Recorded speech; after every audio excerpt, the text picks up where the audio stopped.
मित्रांनो, आपण गावरान कुक्कुटपालन करतोय. तुम्ही बघू शकता आपला ह्या जो आहे शेडचा फ्री रेंज एरिया आहे. इथेच आपल्याला झाडं लावायची आहे. त्यासाठी मित्रांनो मी हदगाचे जे बी आहे ते ऑनलाईन ऑर्डर केले होते. 2 पॉकेट ऑर्डर केले होते. एका पॉकेटमध्ये 25 बिया आहे. असे 2 पॉकेट मिळून आपल्याला 50 झाडे जे आहे ते लावायचे आहे. तर त्यावरती मित्रांनो आपण बीज प्रक्रिया करणार आहोत. बीज प्रक्रिया म्हणजे थोडक्यात सांगायचं झालं तर आपण जे बिया आहे त्याची उगवण क्षमता वाढवणार आहोत. त्यासाठी मित्रांनो आपण गरम पाणी केलेलं आहे.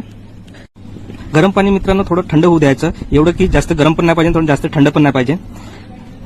मीडियम असलं तरी चालेल. त्यामध्ये आपल्याला बी 2 ते 3 मिनिटं भिजू घालायचं आहे गरम पाण्यामध्ये. 2 ते 3 मिनिटं झाल्यानंतर गरम पाणी जे आहे ते आपल्याला काढून टाकायचं आहे पूर्णपणे.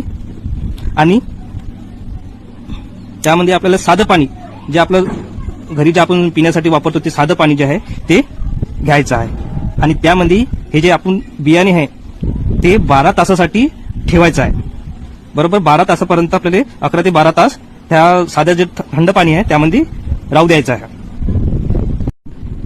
तुम्ही बघू शकता मित्रांनो 12 तासानंतर जे आपण साधं पाणी घेतलं होतं 12 तासानंतर जे दाणे आहेत ते पूर्णपणे असे फुगलेले आहे.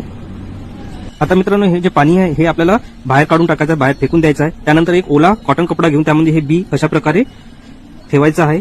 आणि हा जो कॉटन कपडा आहे मित्रांनो तो आपल्याला असा जिथे अंधार असतो तिथे 12 तास ठेवायचा आहे. त्यानंतर बघू शकता मित्रांनो आपण हे जो 12 तास झालेले आहे कॉटन कपड्यामध्ये आपण बीज आहे ते काढून तुम्ही जिथे लावायचं तिथे डायरेक्ट लावू शकता किंवा अशा प्रकारे प्लास्टिकची पन्नी घेऊन त्यामध्ये तुम्ही मी कॅरी बॅग मध्ये लावत आहो मित्रांनो. कारण मला जिथे हे बी लावायचं आहे तिथे पावसामध्ये थोडंसं पाणी जास्त झालं की पाणी जमा होत आहे. म्हणून मी हे पहिले हे रोप कॅरी बॅग मध्ये तयार करत आहे.